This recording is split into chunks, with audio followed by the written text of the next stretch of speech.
This is Unruly Scrubs. Definitely not a healthcare hero podcast. This is burnout, broken systems, unhinged stories, and using dark humor to get through the shift. I'm your host, Tina, an ER nurse who sometimes pretends to be an ICU nurse. Now let's get unruly. All right, well, welcome to our first ever Unruly Scrubs episode. My guest, Aftan. Let's go. Aftan and I worked together for, 10 years? Long time. 8 years, maybe? How old? Preston is 13. You started when you were pregnant with him. Well, I found out I was pregnant when I started there. So 13 years.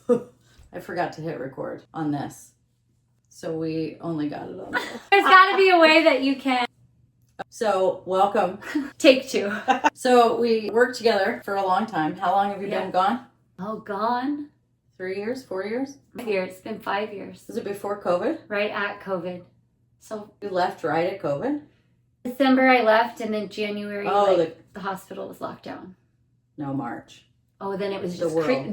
creeping into the U.S. Because the world shut down, I think. I really can't remember that period of time. Oh my God. Some of my... What timing of when it actually all started. But it was brewing, and then it got really bad. Well, yeah, because we had really sick people and nobody knew what was wrong with them. And then it got serious. If you Right. believe in that COVID thing. Right before. I think it was right before. I'm going to move this because I don't like that it's showing my belly. And it was bad because we were already boarding patients that didn't belong in the ER. Oh, for sure. Hallway beds. That was the invention of the hallway bed. Yeah. Probably the worst thing that has ever been known to an ER nurse ever in the history of the world. It was bad. So let's roll with COVID since we're there. But I was just telling somebody the other day that our sense of community during COVID was fucking great. I loved it. The nurses, our little group that we had, and all of our kids were like, it was probably the best family time I've ever had. It was good in that way. Like we were in the thick of it all together. And we had somewhere to bitch and moan. We all probably got a little too We drunk. could probably I think there's a way that you can insert pictures. Insert here if we can find a picture of during that time frame where it was just nurses and nurses' kids. None of us could take it anymore, so we were, fuck it. When we had your living room furniture in your front yard. Backyard, and then we had the pool. pool. And it was really the first time a lot of us had been like, we're gonna do this gathering. And I don't know that we really said you can't tell anybody, but it was a group of nurses and a group of nurses' kids. So we'll find that picture and we'll insert it. It was fucking hilarious. Oh, and I blew off. Remember, I almost blew off. I think I blew off some of my eyelashes that day trying to start the fire in the backyard. Same night. Do we have a picture of the fire pit? Raggedy ass. I'll find one. It's funny. That was a good time. Or what about, I have a picture of probably 25 people in my backyard. Oh, God. And Nate's sister was here too. Was that a birthday party? No. With the slide? No. That was a different one. But it was during COVID. Remember, because I said the lady next door was going to tell on us because we had so many people over. A reportable offense. You've had lots of good parties in the backyard here, so it's kind of hard to keep them all separate, but I'm sure it was a banger. I had to bust that picture out. We did have a birthday party here for you and Troy once, too. I don't think it was for us. Well, I think we were at a drag show. That was my birthday. That was another party that we had here. That was the drag show one. There was one, I think it was a kids one because you had a slide. Oh, that was Preston's half birthday. That's always fun. That was a good one, too. I think the adults had more fun in that bouncy water slide. It was a good one. That was fun. Do you think that we all have super trauma from COVID? Not to go... No, I think that there's a lot of trauma related to COVID, but I think just being nurses in general is where majority of my trauma came from. Honestly, well, I think that there's a lot of trauma from COVID and that it was scary and it was unknown. And I didn't even work the first round of it in a hospital setting. I was case managing patients from home. But when I was in the... Oh, that's right. I forgot about that. So I wasn't experiencing what everybody was experiencing that time. But the second round, I was in the thick of it in an ER. And it's really like, you were just like, if people were pink, warm, and dry, then that was that. And you just moved on. And I do think that what nurses experienced during that time was traumatic. And I think that There are nurses that never went back to acute hospital settings because of it. But I think that just nursing in general fucks you up. And that's not talked about. That is not something people talk about. You're not prepared for that when you're in nursing school. And if you talk to a nurse that has worked in an acute setting or even a non-acute setting, if they have not been somehow affected mentally or emotionally, then they're fucking lying. So lying. So it's funny that you said that, because I just had a situation last week that I was like, I am so fucked up. So, newer nurse training, right? And there was a code. I didn't go to it because it was not in my area that I was working. So there was a nurse training. So they went to the code, right? Wasn't their patient, just a learning opportunity, went to the code. Was it a learning opportunity? Well, I don't know. I wasn't there. Be nice, old nurses. Don't eat your young. But I do think we have to be a little bit mean sometimes. Well, I think you have to get into that.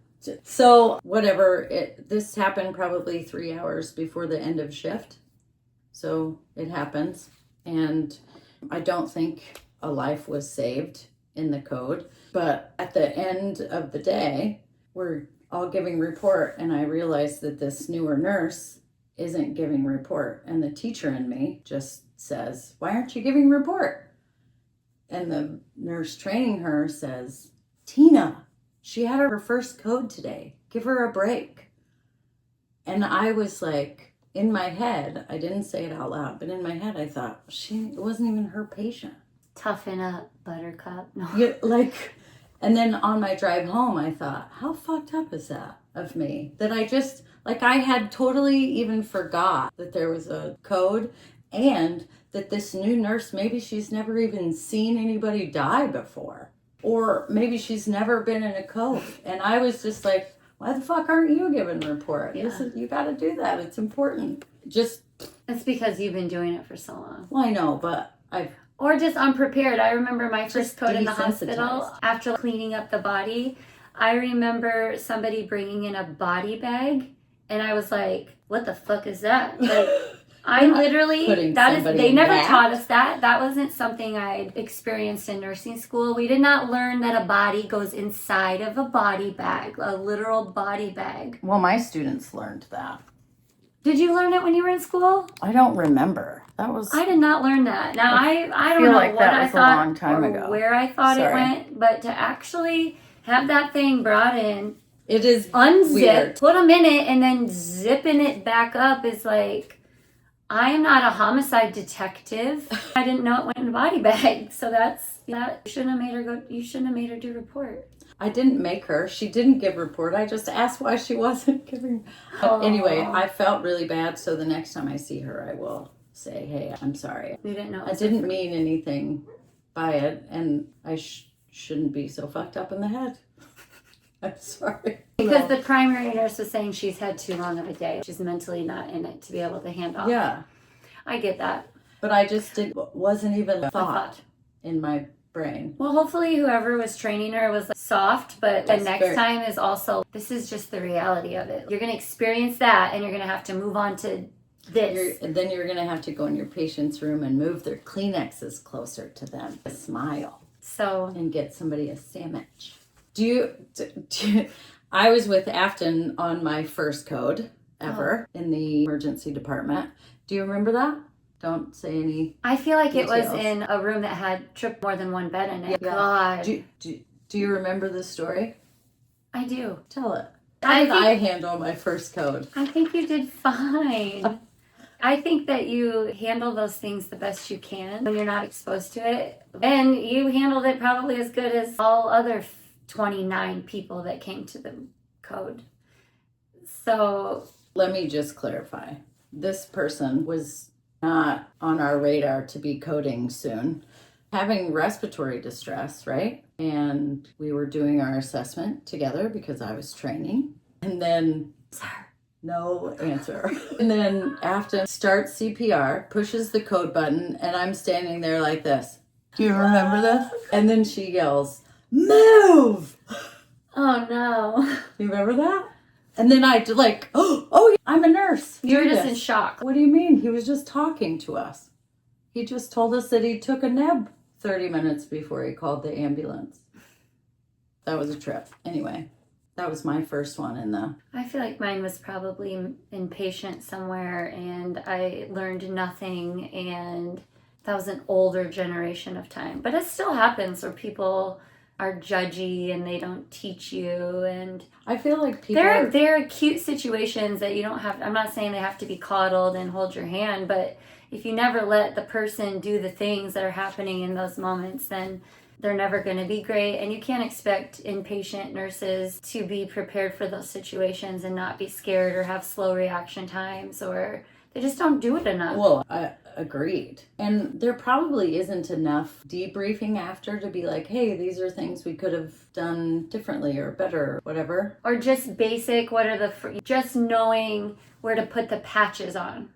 Oh, that is a struggle. Or just the on button. Those are things that should just... The difference between the patches and the actual monitor, the plug is different in the back. Mm-hmm. And I think everybody struggles with that. You just don't know. But just the other day, somebody said that they had done the... Or the other thing that'll get you is when you don't hit the V lead. You know what I'm saying? Yes. Because sometimes you think it's on and you're like, no, everything is fucking... Right. And then you...